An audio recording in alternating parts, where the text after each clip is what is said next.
Assalamualaikum warahmatullahi wabarakatuh.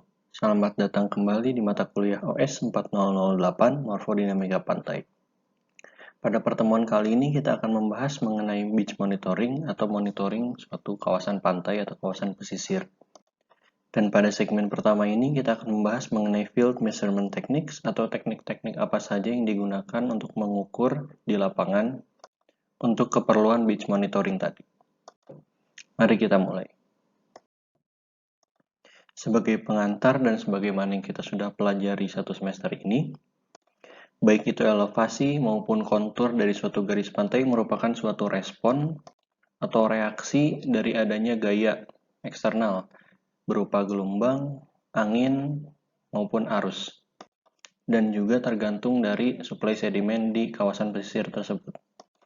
Kemudian mengapa pengukuran atau dalam hal lebih panjang dari segi jangka waktunya adalah beach monitoring diperlukan adalah dengan kita mengukur dari dimensi dari pantai itu atau secara umum adalah melakukan pengukuran secara terus-menerus dan berulang, kita bisa mengetahui jumlah akresi dan juga erosi yang terjadi di kawasan tersebut.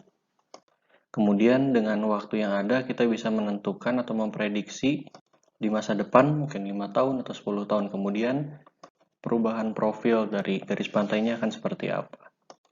Dengan mengetahui garis pantai akan seperti apa di 5-10 tahun mendatang, seperti contohnya, kita bisa menentukan perlu atau tidaknya melakukan rekayasa pada daerah pantai tersebut dan pendekatannya seperti apa yang paling tepat.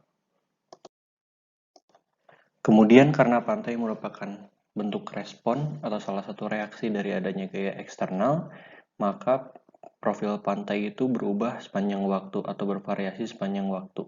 Baik itu dalam jangka waktu pendek, seasonal, ataupun dalam jangka waktu yang lebih panjang atau long term. Dengan kita mengukur secara terus-menerus di lokasi yang sama dengan metode yang cukup konsisten, kita bisa mengetahui behavior atau perilaku dari pantai tersebut, yang secara tidak langsung bisa juga menggambarkan gaya-gaya atau faktor eksternal yang bekerja di pantai tersebut. Kemudian dengan mengukur atau mensurvei profil pantai secara terus-menerus berulang pada waktu yang telah ditentukan, kita bisa mengukur beberapa parameter atau beberapa fenomena. Yang pertama adalah shoreline recession atau mundurnya garis pantai, dan ini bisa menggambarkan adanya sand loss atau kehilangan pasir atau kehilangan sedimen. Atau sebaliknya, adanya majunya garis pantai yang menandakan adanya penumpukan pasir atau sedimen. Dari kedua parameter atau fenomena tersebut, kita bisa menentukan sand budgetnya seperti apa.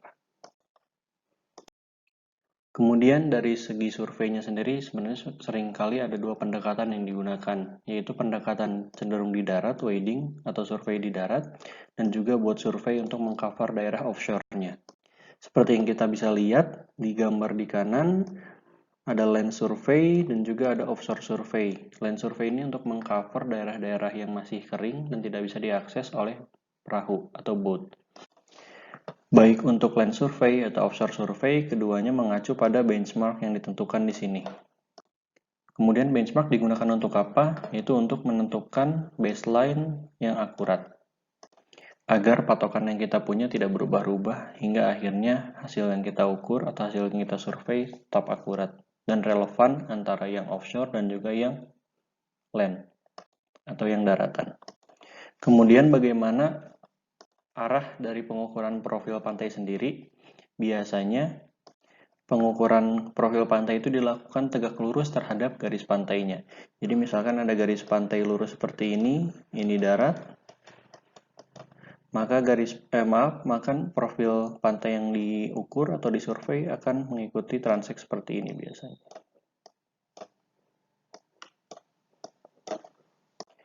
Kemudian daerah yang kering di cover oleh land surveyor dan daerah yang basah atau daerah lautnya di cover oleh offshore surveyor. Kemudian dari segi waktu biasanya pengukuran profil pantai dilakukan pada saat low tide agar akses land surveyor atau agar akses keringnya jauh lebih banyak atau jangkauannya lebih jauh.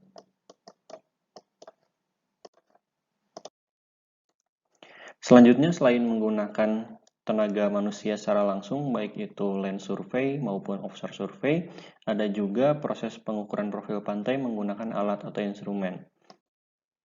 Tujuan utama dari penggunaan instrumen ini adalah untuk menghilangkan influence atau pengaruh dari gelombang dan juga pasang surut. Karena seperti kita tahu, jika kita mengukur menggunakan kapal, pasti akan terpengaruh oleh gelombang dan pasang surut.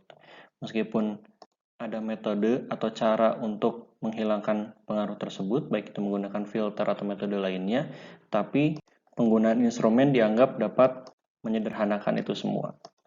Seperti contohnya penggunaan instrumen di kanan ini.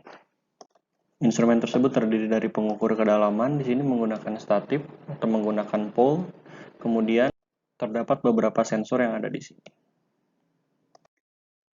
Terkait profil pantai, tentu saja kita tahu bahwa profil pantai atau garis pantai merupakan salah satu produk lokasi atau dimensi.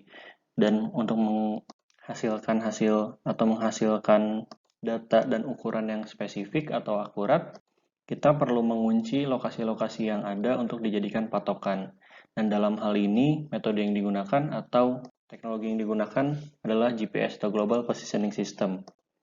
Dengan perkembangan GPS ini, survei di pantai, khususnya untuk profil pantai yang awalnya sangat primitif atau sangat konvensional, menggunakan tongkat atau kayu yang masih terlihat, yang awalnya hanya ditancapkan saja dan kemudian menjadi patokan, hingga akhirnya sekarang kita menggunakan GPS untuk menentukan lokasi agar lebih akurat. Kemudian lebih spesifik lagi ada metode bernama differential GPS, jadi menggunakan satu receiver pada satu fixed location. Jadi kita membuat suatu benchmark atau membuat suatu patokan di pantai yang digunakan untuk meningkatkan akurasi dari GPS yang kita gunakan, baik itu untuk land surveyor atau si offshore surveyornya. Jadi metode differential GPS ini merupakan metode yang paling sering digunakan untuk meningkatkan akurasi dari surveyornya. Sekian materi untuk segmen kali ini, terima kasih.